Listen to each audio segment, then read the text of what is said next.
Even has some kind of shows. All right, so our game is, we're going to show you a very quick little video, and you're going to tell us when it's over what plan you see happening. Okay?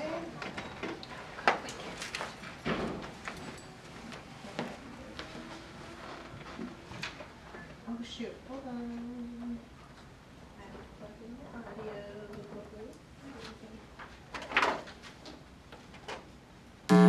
There we go. And these are way too simple examples, but the point, I mean, is to just.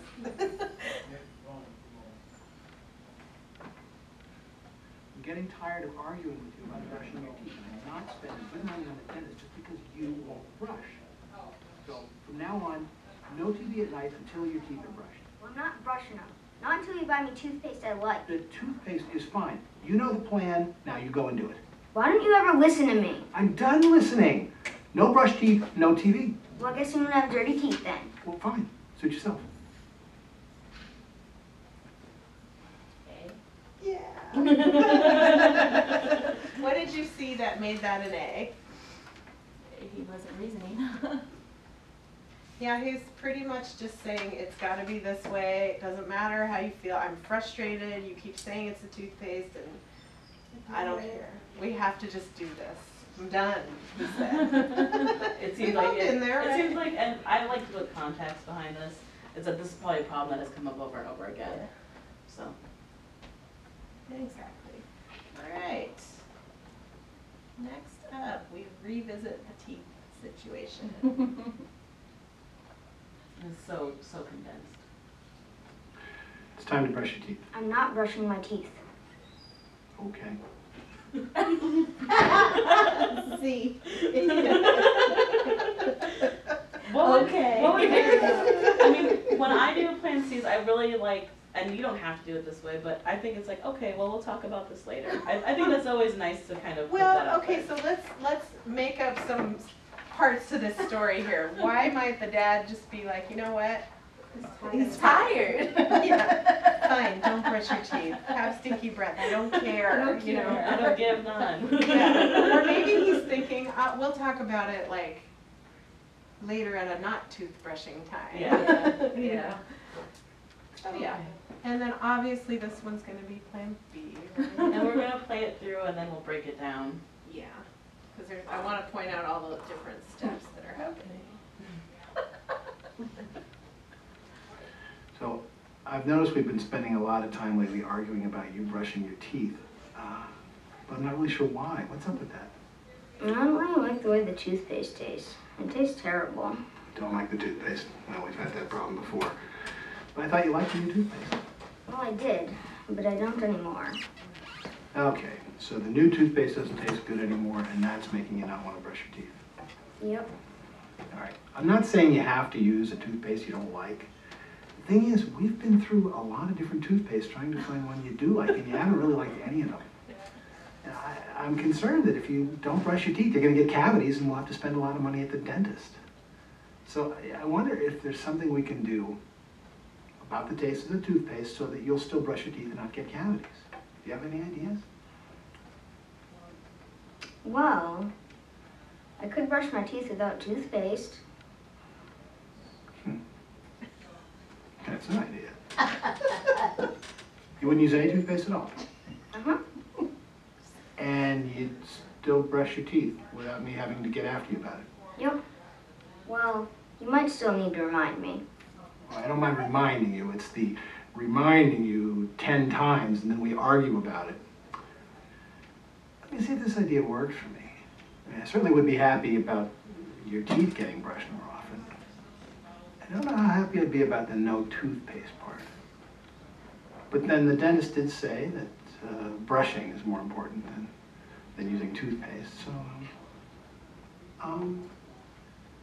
So yeah, maybe that would work. Should we give this a try? I guess so. And if it doesn't work, we'll talk again. We'll see if we can come up with something that does work. Okay? All right. So, that was the most boiled down version ever. I want to point out that maybe the dad is just saying for now it's fine, no toothpaste, but he's gonna want to address it at some point. He's just trying to come up with some kind of agreement so that the kid is like, okay, you care about how I feel. So did you guys, do you recall how he brought it up, his opening line? I've noticed we've been arguing a lot. What's up with that? Okay. And then what did you? So he didn't have to spend a lot of time in the first step land because this is his, I mean, it seems like they have a pretty good relationship. You know, nothing's really strained there. So like the empathy and understanding was there pretty fast. And he was also able to get to the kid's concern, like, in 2 questions, I think it was. Let's kind of watch it again and we'll point out some of these things as we go, okay? So I've noticed we've been spending a lot of time lately arguing about you brushing your teeth, but I'm not really sure why. What's up with that? There's your opener, right? And he asked the question, and it's in his own weird little style. I don't really like the way the toothpaste tastes. So that would have been a way long drill down to get to figuring out he doesn't like how the toothpaste tastes, okay? It tastes terrible. Don't like the toothpaste. Well, we've had, So he's now reflective listening, you don't like the toothpaste. well, we've had that problem before. But I thought you liked the new toothpaste. Well, I did, but I don't anymore. You clarify. Okay, so the new toothpaste doesn't taste good anymore. So this is him going into step 2, which is summarize both sides of concerns, right? Anymore, and that's making you not want to brush your teeth. Yep. All right, I'm not saying you have to use a toothpaste you don't like. The thing is, we've been through a lot of different toothpaste trying to find one you do like, and you haven't really liked any of them. And I'm concerned that if you don't brush your teeth, you're going to get cavities and we'll have to spend a lot of money at the dentist. So there you got both concerns on the table, okay? So I wonder if there's something we can do about the taste of the toothpaste so that you'll still brush your teeth and not get cavities. Yep. Invitation to brainstorm. So they're all there, do you see? And again, that's a way too simple example. But I think it helps illustrate the steps. And now this last one is my very favorite. And I think you'll all relate to this one. Let's see. I saw this one. You may have seen this one. It's a good one. Whoops. If I have trouble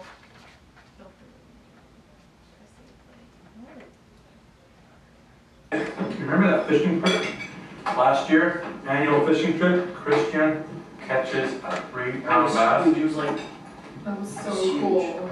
well, the other year I was out with my dad. I caught a fish, must have been a good 5 pound. 5 pounds, honestly. 5 pounds? Yeah. I took pictures of it. Yeah. I remember him for far. Oh, wait, sit down, please. We're eating dinner, I gotta get the pictures. we're eating breakfast right now. Yes, you don't believe me. I can get the pictures. Look, we'll talk about that later. Just sit down, we all eat together. You're not allowed to leave this table until we say it's okay. I'm going to get the pictures. I said, sit down. Well, I'm taking this serious, I'm trying to respect you, but I'm telling you, you gotta sit down now. Bullshit. Yeah, like you're finished. You're not helping, you're not helping. I told you, you're sitting Just down shut now. up, man. I don't get my fucking pictures. And we're gonna show you the I fish. said, sit down now. You don't talk to me like that. Oh, what I like about that one is it's like a real live kid. You know what I mean? That is like, That's a teen boy. yeah. That's a teen boy. And that's like And a powers, teen girl. powers to like the max, like who. So what I know happened I've been there? Like, What would you do different? Obviously plan A, right? Or is there anyone who does not see how that's plan A? Yeah, that's plan A. Okay. Where did he go wrong? Who, the dad? Yeah. A lot of mistakes. Yeah, What'd you see? Tell me. his whole demeanor, I think. Yeah. He just kept escalating. Yeah, he kept. What was his concern? Why did he care if the kid got up from the table or not? You know, we don't know, but why might he have cared about that? Yeah, Because that was his rule, and he was enforcing it, and he was stuck on it regardless. I was stuck on it. even though he didn't have nothing on his plate, he was done. I mean, so I'm guessing some of you might have planted that situation and said, you know what, get the pictures. Get the pictures. Because look, now you've got everybody's yelling, the dog's running, the garbage got Chair kicked, got and flipped swearing. over. It could have been We're gonna prevented. do like 3 IRs at this point, 'cause there are 2 other kids there. But he escalated and started, I mean, he was yelling at him and. The dad. Yeah, Yeah. that's just. So let's say, so he planned 8 and he made some mistakes and he's probably feeling pretty bad and the kid's in his room like sulking and being Look at mad. the And, fish. well, yeah, I did catch it. Nobody ever freaking believes me about, you know, I mean, like it triggered all this stuff for him. Guessing he's the foster kid and these are bio kids or something. There's something going on there. So let's say Dad's gonna come back around and have a plan B when everybody's feeling a little bit better. You know, later that night he knocks on the door and like, how might that plan be?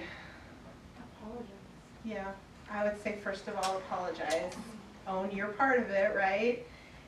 But Dad probably had a valid concern about like, we do have a family value about not getting up from the table. I understand in that moment, but I'm kind of wondering if you could talk to me about what that whole argument felt like for you, or some kind of invitation to talk about things, which is obviously going to go better if he owns his part, right? If he's just coming in, knocking on the door, the kid's like, what the hell do you want? I don't want to have anything to do with you, So, I would ask to see the picture. Yeah. yeah. Like, Yeah, you know, I do wanna see that picture. Yeah, because report just went out the window, Exactly. right? Yeah. Yeah. And so at this point, I mean, it might be like the kid might be stuck on, no one wanted to see the picture of my fish. No one, and so it's like you're opening it up if you're like, well, let's see the picture of the fish. I really do care that you caught a 5-pound fish, and just like letting the kid know that you care. And you're going to use more drilling down techniques, like, the reflective listening to get to what his actual concern is, which may be like, no one ever freaking listens to me in this house, or, I fit in here. I get fidgety during breakfast, so it works better if I get up and down. And this kid's always getting my goat, this kid's always got to one-up me or something, And so kind of back to what Michelle was talking about earlier, he's not off the hook for like throwing and yelling and screaming, but also neither is Dad. You know what I mean? They both are accountable for how they reacted, but our goal here is to get to why was he upset enough to do that, rather than nitpick about the mistakes he made, and then, deal with the mistakes at another time. Or let them go. It's kind of your decision as a parent, like, I provoked him into doing that, so. Is to get the concern underneath. I mean, maybe that parent felt like he was, like the kid is always picking at him and always not listening to him at breakfast time. And the social interaction that happens at breakfast is really important to them.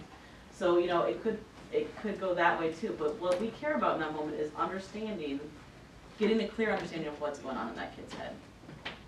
Well, it seemed like the parent did all the wrong in that one.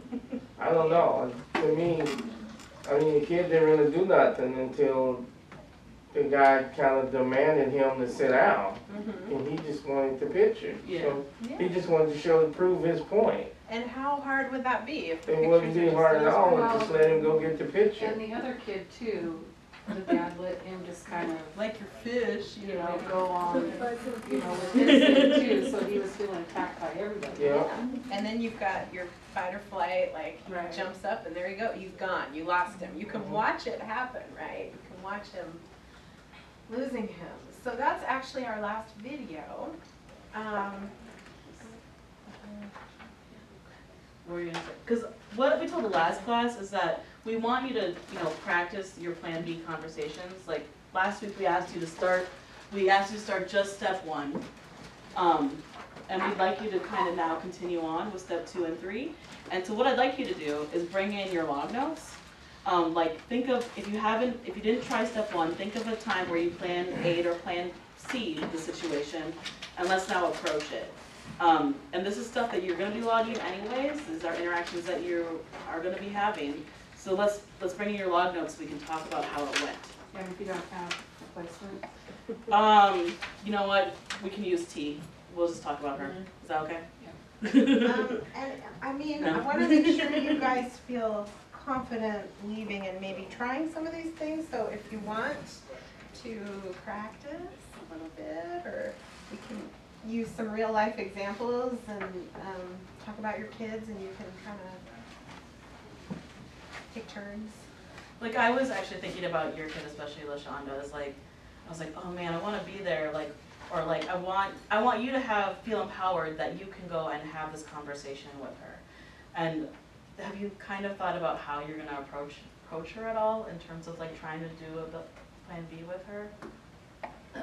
I'm kind of to the point where I was gonna wait until I had a third party there and then try to approach it, because I don't feel comfortable doing anything anymore, because Anything you say can and will be used against you. Does she have a good relationship with the FCC? she usually yells at whoever comes in. That's hard. It's weird because that night all that happened, and then the next day, well, we had her 30-day assessment. We're trying to work a plan to see if she'll be willing to like stay there until the school year is up. And she doesn't want to do that. And then I was telling them, hey, she doesn't like to be in large groups. She gets out of school at 2:30. I don't get home until 4. She'll have to go to the Boys and Girls Club. You know, so we're trying to see how that will work. Nope, don't want to do that. And then so we went home and all that happened. But then the next day, can I go to the Boys and Girls Club? And she's there today too. Wow. Yeah, so I don't know. So there's that kind of, we talked about with lagging skills in executive functioning, we talked about the automatic no. But then maybe she thought about it and was like, hey, okay, whatever. She came home and she said that she met a girl named Charity and they played volleyball, and she loves volleyball, and they planned on playing it. So her concern about the large group may have been like, how am I going to make friends? Am I going to fit in? Something like that. And then it went better than we all thought, thankfully. So I'm just like, hey, I got a break. And it's also, I think, you know, when you do have a kid that just is yelling at you right away, like, at least trying to pull some of those, like, you know, pull some of those levers that we're talking about with step one. Like, you know what, you're not in trouble right now. And I really honestly care. I hear you yelling at me. I hear you think that I'm like some crazy G word or whatever. But I honestly do care. Otherwise, I wouldn't be here. I want to know your perspective. And if it, you know, then you can end it if it's still going nowhere, or maybe she softens up. I mean, there was one girl who was like in our office threatening to commit suicide. Like, she was like, I'm just gonna go and walk and kill myself. And I was like, really? Like, that's what's gonna go on? Like, she's like, yeah, I'm gonna go on a walk, I'm gonna smoke a cigarette, and then I'm gonna kill myself. Like, and she was, you know, it was like she was kind of doing that teen girl thing that lovely, you know. So it's like, you know, I actually really care about what happens. No, you don't care, you don't even know me. And it's like, well, I know that we just met, but like, I'd be really sad if you walked out of this office and committed suicide, you know? And, you know, like, and so then she softened up. Like, she was able to, like, calm down. She was, like, at a 10, because she was, like, you know, but she was able to get down to a 5. And we were able to get it to where she was able to go to respite. I wouldn't say that it was a successful plan B, because it was one of those emergency moments, but I at least started with step 1 of plan B. Does that make sense? She just wanted somebody to listen to her. Yeah. And I mean, all you really need is some oxygen to the brain, and people start listening to what Exactly. they're saying. And plus, she was, she told you people don't tell you their plan when they want to commit suicide. They're not going to say, I'm getting ready to go slit my wrist. Right. Because then I'm opted to save your life. It's a classic lagging skill where that's how I'm going to get my need met. I'm telling you what to say, you know. So there's a couple handouts you may want to grab and take home with you to practice this. One is there's a list of all the Plan B ingredients, okay, just as a reminder. What it means to do empathy understanding, how you define the problem, how you do your invitation to brainstorm, and then the drilling down, which is just more specifics about those kind of 4 examples. So feel free to take those home. Yeah, and bring in your log notes. Let's start talking about that. So okay. we can discuss it next time. Do your best, and we will see how it went. And LaShonda, if you're wanting more like one-on-one consultation, like feel free to like CC like either Margaret or I with an email and Kelsey, and then we can kind of work on it together.